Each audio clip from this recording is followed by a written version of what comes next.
Many farmers are still reeling and feeling the pinch after a funding freeze by the Trump administration. On Thursday, a judge kept a short-term pause to prevent the White House from not distributing money.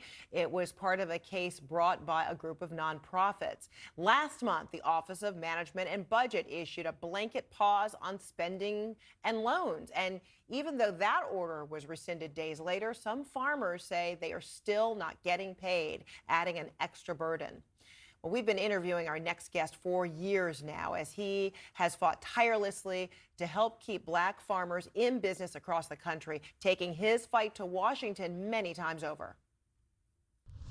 We're out here hurting, and I don't understand why more large-scale white farmers, the Midwestern farmers who supported this president hand over foot, are not speaking out against his policies, because I'm sure that they're hurting the same way that I am. It's very disheartening to listen to those comments from Senator Lindsey Graham, and I've lobbied him in Congress, both as a congressman and as a senator, about the discrimination that many black farmers faced, including myself. At the turn of the century, there were 1 million black farm families in the United States.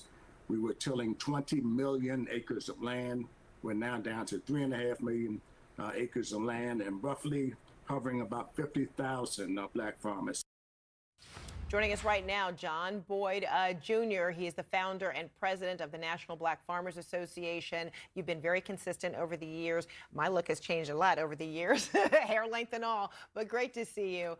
It was fun to see that kind of montage. You've been with us many times talking about your fight and talking about the plight of black farmers across America. So what are you hearing right now from farmers? What kind of impact has this latest funding freeze had on their farms?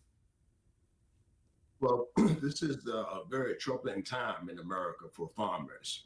The administration came right in, Frederica, and announced potential tariffs on China and Mexico and Canada. The top three commodities that we raise, that I raise, corn, wheat, and soybeans. Mexico buys corn and China buys 90% of the soybeans. All that type of talk that the president is doing is causing uncertainty for America's farmers. They came right in and froze monies to the NBFA. So they tied all that up. And now farmers are hearing in their local offices that they don't know if they're going to be able to, if USDA will be able to extend credit, farm operating loans in this planting season here in about 2 weeks.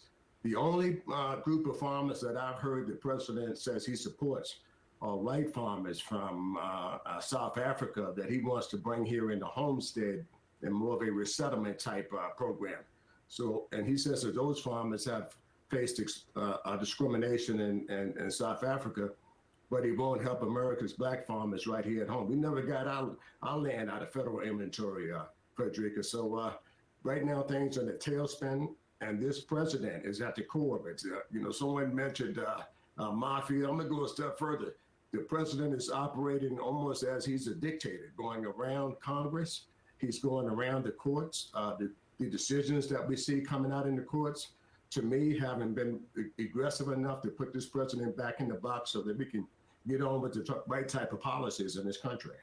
So how does that make you and other farmers feel in this country, that you feel like you're not being prioritized? And, what is happening now to your crops? I mean, every season there was something very important that you have to be doing and cultivating on your farms. And without that funding and with the impact from those tariffs in those countries who are no longer relying on your crops, what are you doing? What are you able to do? Well, we're going to have to organize, and there are foundations out here that should be supporting programs like the NBFA. We shouldn't let this president scare everybody back in the corner here. He came out this week, Frederica, and said he wasn't going to, he was stopping the scholarship program, one of the programs that I was really involved in, getting up, the 1890 programs. He's pretty much dismantled program at USDA, the Office of Civil Rights. Anything with DEI, they came right in and took all those things out. And it took me 40 years to get some of those things in place, an assistant secretary for civil rights. I had to go to Congress to get all these things done. And this president came right in and went around all that stuff and pretty much put a halt to 40 years of progress in this country. So the American people are going to have to rise up and speak out against this. And foundations and other companies that believe in righteousness and justice and fairness for all people, they need to pull together and start helping America's farmers. You know, it's shame on this president because he went out and really used the American farmers. Pretty much 99% of white farmers voted for this president. And he came right in and cast a web of uncertainty on their farming operations. And yes, it's going to hurt black farmers, but it's going to hurt them white farmers way further in my take, because they have a lot to lose. And it looks as though this administration wants to gear up more towards agriculture to large-scale companies and take the power away from America's farmers. But I say no to that, and I'm asking America to rise up and speak out and support the National Black Farmers and support farmers in their community. And then I wonder, you know, how do you believe you and other farmers are going to recover from what you just underscored? 40 years of fighting, of working, and now just in a matter of weeks, a lot of that work has been undone, so as to put you and other farmers in a better position of success. Yes. Well, you know, I have a message for the president today.